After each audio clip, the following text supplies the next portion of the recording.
I live here with my husband and son. I'll pay the rent, so get out, old woman. Courtney, who had longed for country living, and Patrick, who had grown fond of the countryside, are trying to drive us out of our home. Before leaving the US for an overseas assignment, the eldest son, Matt, had asked us to check on the two of them. Was this what he meant? So, I should just do as you say? Understood. Really? You'll leave? I'll handle the contract on my own. Yes. Got my ideal country life.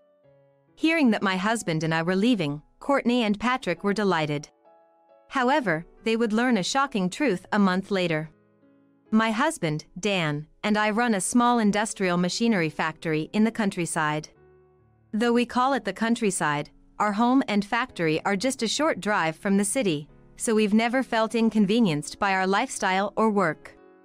However, now at 68, we no longer drive and find it a bit inconvenient to take the bus to the city. But, given our age, we plan to retire soon. We'll have more free time, and the inconvenience of getting to the city will only be a minor issue for a little while longer. We have a son, Matt, but he has no interest in taking over the business. We don't want to force the company on him either, and since Matt is doing well working for a trading company, we're fine with that. Matt went to Spain for work 4 years ago and hasn't returned since. He was worried not only about us, over 60, but also about his wife, Courtney, and my grandson, Patrick. I'm going to Spain for about 4 years, but I want you to keep an eye on Courtney and Patrick while I'm away. Those two are sensible enough, aren't they? Generally, yes, but they tend to get carried away a bit too much. Like impulse buying or deciding on Patrick's future education and car purchases without much thought. Well, it's not something that would bother others too much, but I'm worried since I'll be away for 4 years. It may be an over-concern on Matt's part, but being away from family for 4 years can indeed be unsettling. Understood. Leave it to me. Focus on your work abroad without worry. I casually accepted Matt's request, only to regret it later. He wanted me to look after Courtney and Patrick, but since they live near the city center, all I could really do was check in on them regularly. Courtney, is there anything you're struggling with? Feel free to tell me anything. Well, there's one thing I'd like to ask. What is it? Patrick seems to be struggling with the stress from his university entrance exam studies. Is there anything you can do? This is exactly the time to fulfill the role Matt entrusted to me. Excited, I responded. Isn't it almost summer vacation? Why don't you come here for a bit? Studying in a quiet environment might be a good change of pace. Wouldn't it be a bother to you, with my husband not around and just us coming over? Don't worry about that. We're family, after all. Accepting my offer, Courtney and Patrick came to our house. Thank you for having us. This place really is nice with all its greenery. I've always dreamed of living surrounded by nature like this, being raised in the city. The countryside can be nice occasionally, right? Matt left because he didn't like living in the countryside. Oh, they're here. Patrick, want to go fishing? Hold on, Dan. Patrick came here to focus on his studies. It's also for relaxation. Go ahead, Patrick. Despite living apart, in the countryside and the city, we and Matt's family have managed to keep an appropriate distance from each other. Thus, I thought we would never have any troubles with Matt's family. However, their visit for about a week for Patrick's relaxation became the cause of trouble. Grandma. I got into college. That's wonderful. Congratulations. Patrick successfully got into his desired school. This would mean we've kept our promise to Matt. After that, as Patrick entered college, Courtney and Patrick started visiting our house more frequently. Sorry for visiting you again. Patrick wanted to come. Mom wanted to come too. Don't make it sound like it's all my fault. You don't have to worry at all. We're happy to have you two here. It seems they have grown fond of the countryside life. Since Matt disliked living in the countryside, it's nice to see these two enjoying it. Moreover, Building a good relationship with the eldest son's wife and seeing our grandson is a joy. That was what I initially thought, but the frequency of their visits is also important. Emily, we're here again. I'll drop my stuff off and then head into town. The frequency of visits from Courtney and Patrick gradually increased. What started as day trips soon turned into overnight stays, and eventually, they started staying for consecutive nights. As their stays became more frequent, they began asking to make a spare room their own. Emily. You're not using this room, right? Can I use it? It would make it easier to come here if I could leave some stuff. Then, I'll use this room. Before we knew it, their attitude grew bolder, and they became less reserved. Courtney started loafing around without helping with any housework, and Patrick, having made friends here, would leave the house and not return until early morning. This must be what Matt meant by them getting carried away. Indeed, I started to think they were being too presumptuous. Since this situation wasn't good for them either, I decided to speak up a bit. Courtney, don't you think you're coming over too much? Is it okay to leave your place empty like that? It's fine. I'm not working, and Patrick isn't working part-time either. It seems like he's getting his college credits, too. I tried to hint that perhaps they should reduce their visits, but it seems my message didn't get through. I considered being more direct. However, Matt had asked me to look after them, and they might be stressed from city life. Besides, once Matt returns, they'll probably go back to how they were before. Worried that being too direct might ruin our relationship, I decided to endure it. However, by making this decision, my husband and I ended up tolerating the increasingly bold attitudes of Courtney and Patrick for another 4 years. What's for dinner today? I'm hoping for something hearty since it's usually light. I'll eat out, so don't worry about me. There were times when their attitude was hard to bear, but after 4 years, the end of our patience was finally in sight. Matt will be back soon. Yeah. I wish he'd worked there for another 2 or 3 years. Aren't you happy? You've barely seen him these past 4 years. Happy? No way. He's always nagging about how we should spend money for the future or how we should speak to maintain a good impression on others. In these 4 years, Courtney and Patrick seem to have become overly confident and entitled, perhaps forgetting that I am the mother of her husband and father, Matt. In front of my husband and me, they freely bad-mouthed Matt. Perhaps thinking that once Matt returns, they won't be able to complain like this anymore. Their words just kept coming. All we need is the money. That's it. We should just live in this house. That's a great idea. Courtney and Patrick seemed to agree, but my husband and I couldn't understand their reasoning at all. What do you mean by living in this house? Well, this house will be vacant in a few years anyway, right?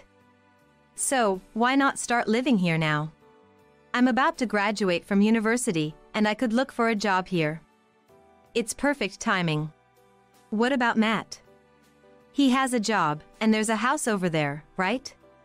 Just like we've been coming to this house, my husband can visit on weekends. It's a chance to refresh from work in the countryside, and I can live away without being nagged except when my husband is here, while still receiving living expenses. Sometimes, being alone might feel more comfortable for him too, right? Isn't that a win-win? Do an elderly couple like Grandma and Grandpa even need such a big house? A 2 or 3 room apartment would be enough, wouldn't it? Plus, you're retiring, right? There's no need to cling to this house close to the factory. What do they think will happen to us in a few years? Is Matt just a cash cow to them?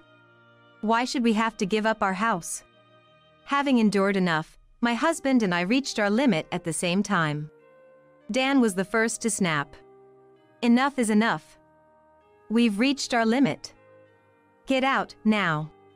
Exactly. No matter what, we can't just overlook what you just said. If you want to live in the countryside, look for another rental house. You never said anything before, what's wrong all of a sudden? Patrick and I like it here. Isn't it better to live in a familiar place? It might be a bit early, but could you give us this house? We'll live here with my husband and son. Do you think Matt would ever allow that? That's something for our family to discuss, not something you should interfere with, right? I've heard from Dad, this house is a rental, right? Rent must be cheap in the countryside. If I get a job and decide to, I could live here on my earnings without relying on Dad's money. That's true. If my husband says no, then Patrick will stand on his own after graduating and live here.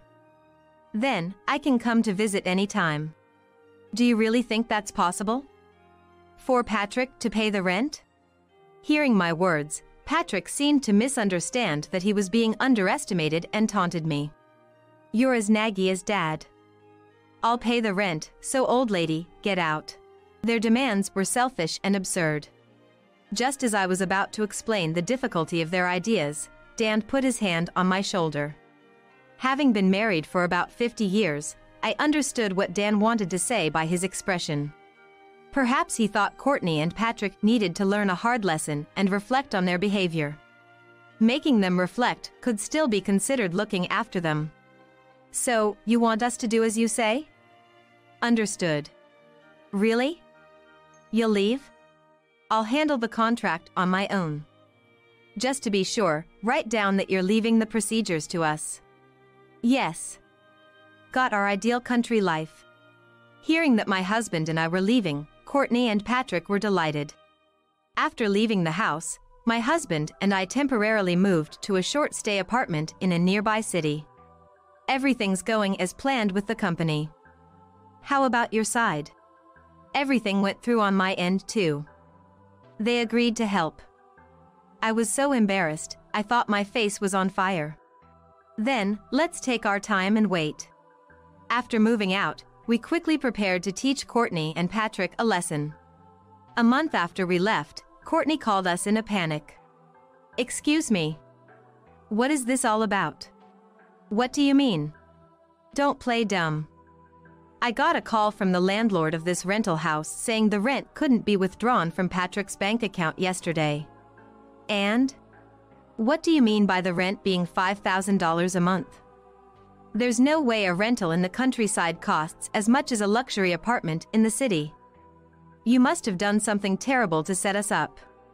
I haven't tried to set you up at all. We simply transferred the contract we had to Patrick. Then why is it $5,000 a month? Because it includes the rent for the factory as well. What? The rental house and the factory had the same owner, and their rents were bundled together. Obviously, $5,000 a month is beyond what a first-year employee like Patrick could afford. Even though Matt has an income from working at a trading company, he wouldn't pay $5,000 a month for a country house while having another home near the city. Therefore, we thought they would have to leave soon because they couldn't pay the rent. For such a large contract, we should need to renegotiate. Besides, how can the rent for the house and factory be bundled together just because they're close? At this point, my husband, Dan, intervened. That's because the owner and I have been childhood friends, and we started renting this place over 40 years ago on a verbal agreement, so there's no formal contract. It used to be common in the countryside to make agreements based on trust, including for warehouses or garages, land, etc. Though, such a large agreement is rare. It's understandable that Courtney, who grew up in the city, wouldn't be aware of these rural practices. However, verbal agreements are still somewhat common in the countryside, although they can lead to ambiguities and disputes later on. We've had our own disputes with the owner regarding renovations for the house and repairs for the factory. Because my husband and the owner were childhood friends, they managed to compromise, but it was just luck. Hearing this, Patrick chimed in over the phone. There's no contract, and I didn't know about the factory rent, so this agreement should be void. If you say the agreement is void, then you have no right to live there, right? Can you leave immediately, then? If you're going to play it like that, I won't pay the rent. If I don't, you can't continue renting the factory, right? Are you okay with that? You won't be able to work, and it'll trouble your employees, right? The transfer of the company's rights was completed recently. So, it's the new manager, not me, who has to worry about keeping the factory. And, troubles are part of running a business. Even if you say you won't pay the rent, if the manager can't overcome this, he can't manage the future. Besides, you and the new manager are strangers. If it comes to a dispute, don't expect any leniency. Do you really think you, a first-year employee, can win against a company? Some might find my husband's words harsh. However, this was a bluff. The discussions with the company's new manager and the owner were already settled by us. The agreement was to wait for the rent payment from both the house and factory until Courtney and Patrick left.